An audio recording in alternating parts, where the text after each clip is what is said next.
من الشیطان الرجیم بسم الله الرحمن الرحیم. سلامونه دوستانو، خدای کې جوړ ساتنه خوشاله اوسئ. د نیم مهدی یوټیوب چینل ته تاسو ته زه ښه راغلاست وایم.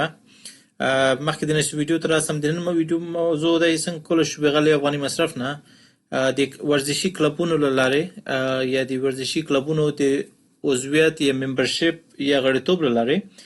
څنګه کولای شو بغیر له افغاني مصرف نه پیسې وګټو. مخکې د نشو اصل موضوع ته راسم. تاسو نه هیله لرم چې زما چینل سره سبسکرایب کړئ، د دوستانو سره زما چینل شیر کړئ، زما د ویډیو لایک کړئ او څه نظر لرئ کامنټ وکړئ او زما د ویډیو دوستانو سره هم شیر کړئ او هغه د زنګ آیکن هغه زنګ هغه نښه ووهئ چې تاسو آینده نوې ویډیوګانو نه تاسو به خبر اوسئ او تاسو ته په وخت اطلاع درشي د ما د ویډیوګانو باره کې. څنګه چې تاسو بهتر پوهیږئ، افغانستان کې بیکاري مشکلات زیات دي او اکثرا بیکاري په وجه دا چې نه کار نشته، وظیفې نشته ده او څنګ ته چې دی کاروبار لپاره سرمایه نشته. زه کوشش کوم چې هغه سرمایه تاسو وایم چې هغه کارونه تاسو وایم چې سرمایه کم وغواړي. نو دې بخش کې راځم څنګه کولای شو بغیر له یو افغاني مصرف نه موږ د ورزشونو د کلبونو هغه که د کراټې اوسیږي، هغه که د جیم اوسیږي یا ذبحي اندام چې ورته وایي او یا نور مختلف شیان اوسیږي، هغوی لاره څنګه کولای شو پیسې وګټو.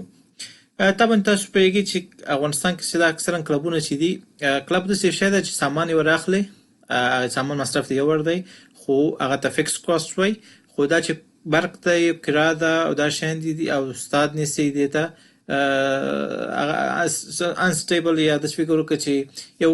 قسم مصارف همیشه یو برابري، یعنی یو قسم مصارف یو داسې چې همیشه وخت په وخت سره بدلیږي را بدلیږي،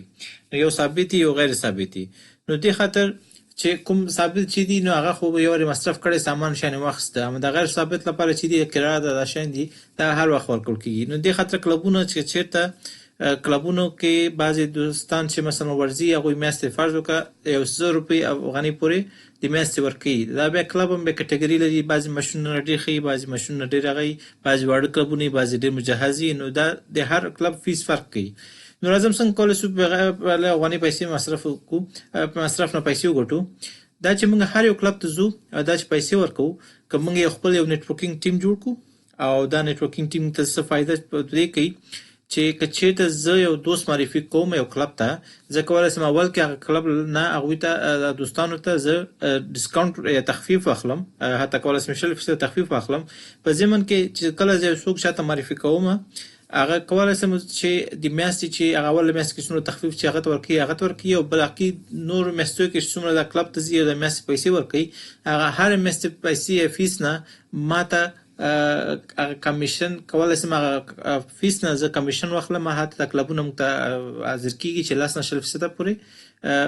موږ ته کمیشن نه کوي. هغه وجه دا ده چې ډېر کلبونه چې دا خپل فکس کاست خو یې وکړو، خو دا بل فکس چې نه دی، ثابت کاست چې نه دی، کرایه دا شیان دي مصارف پوره کولو لپاره که دوی ته کسان پیدا نه شي نو دوی دا کلبونه باید بند کړي، دوی تجارت کې تاوان کوي. نو دې خاطر دوی حاضر کېږي چې مجبور دي چې دوی هغه افرونه هم په نظر کې ونیسي چې په دې صورت باندې چې دوی ته لږ اضافه پیسې پاتې شي. نو که زه یو څوک کارت معرفي کوم، فرض وکړه هغه 100 روپۍ ګټي او ما ته 100% وایي چې 100% تا ته درکوم، نو که د 100 روپۍ کې 100% سوی 200 افغانۍ سوی او د 200 افغانۍ کې که زه یو نفر یې فرض وکړه 15 نفر معرفي کوم او د 15 نفر څه ده دا چې هر میاشت کې یو نفر په سر 200 سی 15 نفر 100 روپۍ، څومره چې ما کسان زیاتېږي څومره کسان زیات معرفي کوم همغومره د ما کمیشن زیات جوړېږي او د میاشتې ځای په ځای کور کې راته پیسې پاتې کېږي. او دې لپاره څه چې مهم دی، زه باید خپل ځان ته یو کوډ جوړ کړم، یو رمز یو هغه جوړ کړم چې مثلا زه خپل نوم کولی شم، نوم مې نعیم مهدي دی، نو NA او څنګه ته 01 چې ورکړم، دا کوډ چې کله زه ورکوم نو دغه کوډ دغه کس چې دی چې کله هلته ځي د ما کوډ ورته وایي، نو هغه کوډ کلب پیسه ما ته میسج کوي چې وروره ما تا کوډ ورکړ استعمال سو، کلب نوم میسج راځي چې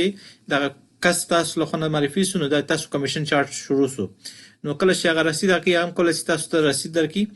نو په هغه حساب سره موږ کولی شو د هر ور چې دا پیسې تحویلوي موږ کولی شو میاشت اخر کې د خپل کمیشن پیسې ترې واخلو او موږ ته ځای په ځای بغیر له دې چې موږ څه وکړو، موږ خالي کسان ورمعرفي کړو، هغوی هم ګټه کېږي او موږ ته هم ځای په ځای کمیشن پاتې کېږي. نو دې په ځای چې ځان ته هغه کوشش باید وکړو چې موږ نیټورک قوي کړو، خپل ملګري سره یو ځای کړو او ورته ووایو چې هر کلب ته چې ځئ د ما ممبرشپ د ما کارډ استعمالوه. نو دې خاطر چې دغه هغه دي نو دې کې موږ یو په مصرف نه راځي او موږ جې په جې پیسې ګټلای شو.